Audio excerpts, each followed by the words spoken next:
Salut tout le monde, c'est Melvin, j'espère que vous allez bien. Je vous retrouve aujourd'hui pour une nouvelle vidéo dans laquelle je vous raconter, comme à notre habitude, une histoire qui fait vraiment flipper. Aujourd'hui mes amis, je suis trop content de vous retrouver, vous allez voir, l'histoire est assez originale et franchement badante. Je compte sur vous bien évidemment pour me dire ce que vous en pensez dans les commentaires une fois que la vidéo est terminée, parce que vraiment, votre avis m'intéresse. Je tiens à vous remercier comme d'habitude pour tout le soutien qu'il y a sous toutes les vidéos, c'est juste incroyable, vous êtes la meilleure communauté que je puisse avoir. L'aventure ne fait que commencer et il y a plein de projets vraiment sur lesquels je travaille et j'ai une hâte, c'est de les sortir. Chaque jour, je vois que vous êtes de plus en plus nombreuses et nombreux à vous abonner, ça me fait super plaisir, en tout cas un grand merci. Il y a encore 61 ou 62% de personnes, je ne sais plus exactement, qui ne sont pas abonnées, donc si les vidéos te plaisent, si cette vidéo te plaît, n'hésite pas à t'abonner parce que vraiment, tu risques d'aimer le prochain contenu. Voilà, je crois que je vous ai tout dit, je vous prends pas plus de temps que ça, je vous propose d'éteindre la lumière de là où vous trouvez et on est parti pour l'histoire.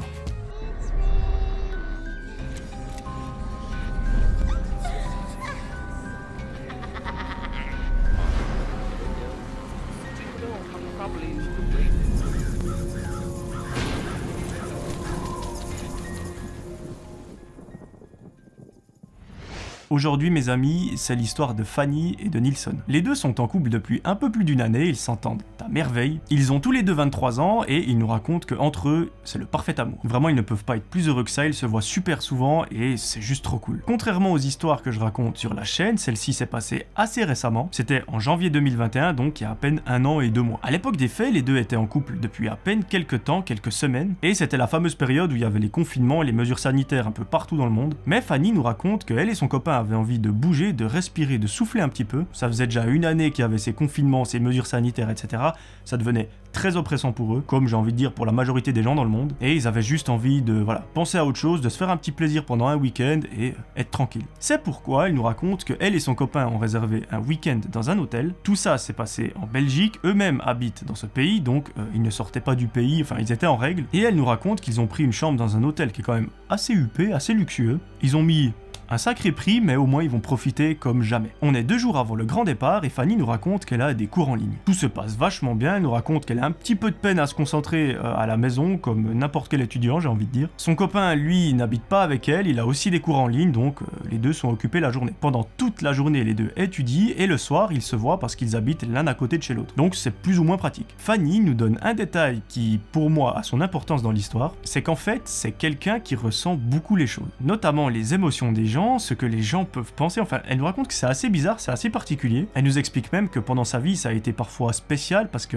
elle rêvait d'une chose et le lendemain, ça se produisait. Ça arrivait plusieurs fois, donc est-ce que c'est du hasard ou pas, on ne saura jamais. Et vous allez voir, ce détail, il est très important. Ce soir-là, Nilsson se rend chez Fanny, ils passent la soirée ensemble et le lendemain, c'est la même chose. C'est des cours en ligne, le soir, ils se voient, ils regardent un film et dorment ensemble. Le lendemain matin, c'est le grand départ, ils ont plusieurs heures de train à effectuer pour se rendre à l'hôtel. Ils décident donc de préparer leurs affaires, chacun de leur côté, ils se rejoignent chez Fanny, montent à la gare et prennent le train. Là, Fanny nous raconte que les premières galères commencent, le train tombe en panne, ils doivent attendre 2 heures sur place, super chiant, mais bon, ils se disent que dans quelques heures ils seront dans un hôtel magnifique avec un spa, il y a pire dans la vie. Au bout de plusieurs heures de train, les deux arrivent enfin dans le village où se trouve l'hôtel. Ils sortent de la gare, font une petite marche jusqu'à celui-ci et arrivent à la réception. Là c'est quelque chose de classique qui se passe, la personne à l'accueil leur donne une clé, leur dit voilà votre chambre, c'est la numéro 500. Il leur propose de monter les bagages, ceux-ci acceptent et montent dans leur chambre. À peine la porte de la chambre ouverte, Fanny et Nilsson sont aux anges. La chambre, elle est magnifique, elle est super grande, c'est vraiment une suite presque présidentielle. Ça coûte certainement un bras, mais ils nous racontent qu'ils ont voulu se faire super plaisir durant ce week-end parce qu'ils savent qu'en rentrant, ce sera de nouveau la routine, les cours en ligne, les confinements, etc. Donc, ils ont juste envie de souffler. À ce moment-là, il est 14 h et les deux se disent, mais première chose qu'on fait, on fonce dans le jacuzzi. Ils se mettent en condition, foncent dans le jacuzzi et ils passent une trentaine de minutes. Ils nous racontent que c'est vraiment la vie de rêve. Ils sont super heureux, ils sont trop contents d'être là et au bout de 30 minutes, ils sortent de celui-ci. Ça les a tellement exténués qu'ils se mettent dans le lit et font une sieste jusqu'au soir. Vers 16 h, leur sieste est interrompue par quelqu'un qui toque à la porte. Nilsson se lève, va ouvrir et là, à sa plus grande surprise, c'est un homme de ménage. Lui, il a l'habitude que dans les hôtels, le ménage se fasse plutôt le matin, mais là, il vient à 16h. Nilsson dit, bah écoutez, ma copine est en train de dormir à côté, j'ai pas trop envie de la réveiller, on a eu un long voyage, est-ce que c'est possible de venir faire le ménage quand on part au restaurant? Le gars lui dit, ouais franchement pas de souci, je m'occupe des autres chambres du couloir, ça va me prendre une plombe, et quand je vois que vous partez, je viens faire la vôtre. Nilsson lui dit, merci beaucoup, c'est super sympa, je vous fais signe quand on part. Il referme la porte et va se remettre au lit. 2h30 plus tard, les deux se réveillent parce qu'il est enfin l'heure d'aller manger au restaurant. Ils se préparent, ils se mettent sur leur 31, vraiment ils se font super beaux et super belles pour aller au restaurant. Il sort de la chambre, Nilsson à ce moment-là fait un signe à l'homme de ménage, il lui dit voilà tu peux venir nettoyer notre chambre, encore merci de ta patience, c'est super sympa, et ils descendent manger. Le repas se passe merveilleusement bien, ils nous racontent qu'ils ont mangé comme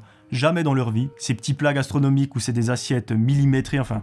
Ils nous racontent qu'ils s'en souviendront toute leur vie. Au bout de 2 heures au restaurant, les deux décident de remonter dans la chambre histoire de profiter de leur soirée. Ils rentrent à l'intérieur de celle-ci et là, immédiatement, Fanny ressent quelque chose de bizarre. Elle dit à Nilsson, écoute, je sais pas, j'ai pas la même impression que lorsqu'on est arrivé dans l'hôtel. À ce moment-là, j'étais super heureuse, j'étais super joyeuse, j'étais vraiment en mode... C'est l'endroit idéal. Là, j'ai une étrange sensation, je sais pas, je me sens oppressé, j'ai l'impression qu'on me regarde, j'ai l'impression que... Il y a quelque chose de bizarre. Alors à ce moment-là, Nilsson, vu qu'il ne connaît pas Fanny depuis si longtemps que ça, parce que comme je vous ai dit, ça fait à peine quelques semaines qu'ils sont ensemble, il ne connaît pas encore sa personnalité à 100%. Il lui dit donc, écoute, voilà, c'est peut-être qu'une impression, parce que je vois pas qui pourrait nous observer, on est presque au dernier étage de l'hôtel, pas grand monde peut regarder à travers la fenêtre, je sais pas, à mon avis, c'est qu'une impression que tu as. Fanny essaie de prendre sur elle, elle lui dit, ouais, t'as sûrement raison, enfin t'as très certainement raison, mais je sais pas, avec mon expérience, avec mon passé, je sais que quand j'ai une impression, quand j'ai un ressenti, il y a de très fortes chances que ce soit vrai. Mais bon, écoute, on est en week-end, on va profiter, on va pas se prendre la tête, on n'a pas des week-ends non plus comme ça chaque semaine, donc on profite. Fanny prend sur elle, elle fait abstraction de tout ça, ils se mettent au lit, regardent un film et s'endorment. Ils passent une magnifique nuit et le lendemain matin, ils se réveillent super tôt. Ils n'ont pas envie de louper une seule seconde de cette journée. D'ailleurs, pour le prix qu'ils payent la chambre d'hôtel, c'est mieux de pas louper une seule seconde. Ils nous racontent que la première chose qu'ils font, c'est qu'ils vont au buffet prendre un petit déjeuner comme il se doit. Ils remontent dans leur chambre, ils se reposent un petit moment, ils vont à la piscine, ensuite ils remontent, ils vont au spa, enfin bref, c'est la vie de rêve. Vers 17h30, ils remontent dans la chambre, prennent une douche et se préparent pour aller au restaurant. Peu avant de quitter la chambre, Fanny touche un ou deux mots à Nilsson et lui dit « Mais écoute, tu sais, hier je t'ai dit que j'avais l'impression d'être observé. J'ai vraiment l'impression d'être observé. C'est super bizarre. J'ai essayé de prendre sur moi, j'ai essayé de faire abstraction de tout ça, de me dire voilà, c'est qu'une imagination, etc. Mais là, je me sens carrément mal à l'aise. » Nilsson, lui, il est dans une position où il ne sait juste pas quoi dire. Il ne sait pas s'il doit la rassurer, s'il doit faire en sorte de trouver qui est cette personne qui les observe. Il en a juste aucune idée. Il a un réflexe que je pense tout le monde aurait eu, en tout cas moi j'aurais eu le même, il lui dit mais écoute, vraiment, essaye de te rassurer et même si quelqu'un nous observe, sache que moi je suis là pour te défendre, il peut rien nous arriver. Fanny est un petit peu rassurée, les deux quittent la chambre et se rendent au restaurant. De nouveau, c'est un repas sublime qui les attend. Au bout de 2 heures, ils remontent dans leur chambre, regardent un petit film et s'endorment.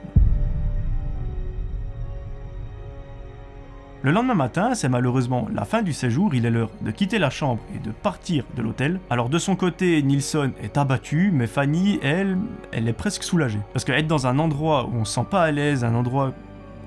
je sais pas, on a une sensation bizarre, c'est pas très agréable. Les deux préparent leurs affaires, ils remettent tout dans les sacs, rangent un petit peu la chambre et la quittent. Dans le couloir, ils croisent l'homme de ménage du premier jour, ils lui disent merci beaucoup pour tout le travail que vous avez fait, c'était impeccable. Ils se rendent ensuite à la réception pour remettre les clés, quittent l'hôtel, se rendent à la gare et rentrent chez eux. À partir de là, c'est quelques jours qui se passent, qui sont super intéressants. Je rigole, c'est des cours en ligne qui sont plus ou moins intéressants ou non, mais la routine reprend. On se lève le matin, on allume son ordi, on ouvre Teams ou Zoom, on suit le cours, ferme l'ordi, on va manger et on dort, et ainsi de suite. Un certain soir, après manger, Fanny se rend dans sa chambre et elle décide d'appeler son copain sur FaceTime. Celui-ci n'est pas très bien, il a quelques symptômes d'une certaine maladie qui fait parler d'elle ces dernières années, et pour éviter de contaminer sa chérie, il décide de ne pas se rendre chez elle. Au bout d'une trentaine de minutes d'appel, Fanny est sur Instagram lorsqu'elle reçoit un DM. Ce DM provient d'un compte qui est absolument inconnu, il n'y a pas de photo de profil, le nom d'utilisateur on dirait un code barre, c'est super bizarre. Il n'y a aucun abonné, par contre, il y a un seul abonnement,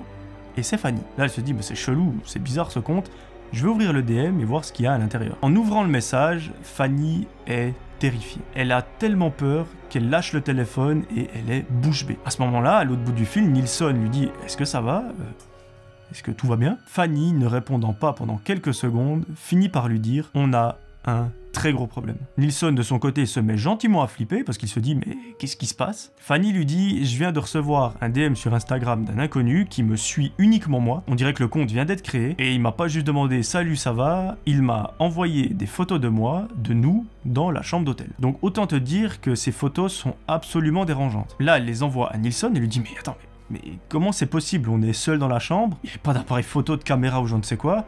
Comment est-ce qu'on a pu nous prendre en photo? Surtout, sans flash, sans bruit, comment c'est possible? Là, le premier réflexe de Nilsson, c'est de se dire, mais selon l'angle de vue, d'où a été prise la photo? Les deux commencent à faire de grands calculs savants, ils se disent, mais voilà, on nous voit comme ça, logiquement, c'est que la caméra ou l'appareil photo était dans ce sens-là, ils nous regardaient comme ça, et ils en viennent à la conclusion que la caméra se situait vers une machine à café. Les deux, ne buvant pas de café, ils n'ont jamais allumé et même approché cette machine. Là, ils commencent vraiment à flipper parce qu'ils se disent il y a une personne complètement inconnue qui possède des photos très dérangeantes de nous. Apparemment, elles sont sur internet. Ça pose un peu problème. Là, Nilsson dit un truc d'intéressant. Il dit mais attends, mais on nous a pris en photo. Comment est-ce que cette personne t'a retrouvé sur Instagram et te les a envoyés? Comment c'est possible? Au bout de quelques minutes à réfléchir sur ça, Fanny dit mais en fait c'est tout con. Mon nom sur Instagram, c'est mon prénom, mon nom de famille, comme moi sur Instagram, c'est Melvin Fogelsang, c'est mon prénom, mon nom de famille, la personne qui me connaît, c'est pas très compliqué de me retrouver. Là, les deux, au même moment, ont la même idée. Ils se disent, c'est forcément un employé de l'hôtel. Ça fait tilt dans leur cerveau. Pour eux, c'est une évidence. La personne qui a pris ces photos n'est autre que l'homme de ménage. Ils expliquent tout simplement que personne d'autre n'est entré dans leur chambre à part ce fameux monsieur. Souvenez-vous, c'était le premier jour. Et là où c'est intéressant et là où c'est important de se souvenir du détail dont je vous ai parlé en début de vidéo, le fait que Fanny elle ressent beaucoup les choses, etc. Eh bien, souvenez-vous, le premier jour où ils sont arrivés à l'hôtel, dans la chambre, c'était magnifique. Fanny se sentait super bien dans un endroit parfait. Et lorsqu'ils sont rentrés du restaurant, tout à coup, elle s'est sentie super mal. Elle avait l'impression d'être observée, d'être oppressée, enfin vraiment c'était super bizarre. Elle a essayé de faire abstraction de tout ça, mais elle n'a pas réussi. Cette sensation est restée pendant tout le week-end.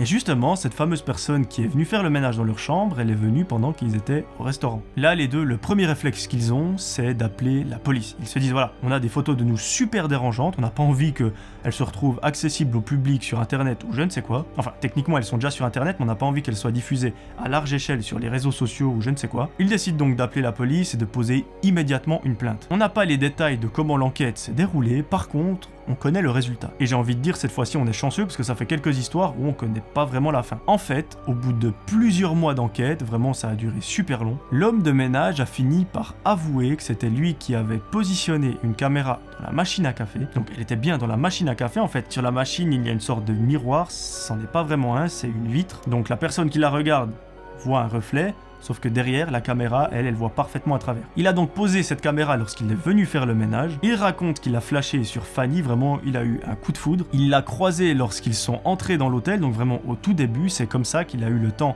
de trouver une caméra, de faire ce petit système. Apparemment, c'est pas la première fois qu'il fait ça. Donc autant vous dire que le mec est sacrément chelou. Et vous savez, moi ça me fait un peu penser dans ces séries Netflix où on voit un couple qui est dans une chambre d'hôtel ou je ne sais où, dans un Airbnb, qui découvre qu'il y a une caméra cachée dans un stylo ou dans un truc comme ça et ça fait juste trop flipper. Cet homme de ménage a été condamné fortement parce qu'en fait il a eu la plainte de Fanny et de Nilsson, mais en plus de ça, l'hôtel où il travaillait a porté plainte contre lui également. Ça fait donc qu'il s'est pris une double plainte, il a pris carrément de la prison parce qu'il a fait ça à plusieurs femmes, ils l'ont découvert que au moment où ils ont découvert l'histoire pour Fanny. Malheureusement, on ne sait pas si les autres victimes ont également porté plainte après, mais en tout cas, on lui souhaite de passer un petit moment en prison, ça le fera sûrement réfléchir à ses actes. Heureusement, et par miracle, ces photos sont restées dans le cadre privé entre guillemets, donc dans cette conversation Instagram, elles n'ont pas fuité sur les réseaux sociaux parce que ça, c'est absolument terrible, ça peut ruiner des vies. Mais là, heureusement pour Fanny et son copain, elles n'ont pas été diffusées. Donc j'ai envie de dire franchement tant mieux pour Fanny et son copain parce que on voit tellement d'histoires aujourd'hui de personnes dont les photos ont fuité, etc.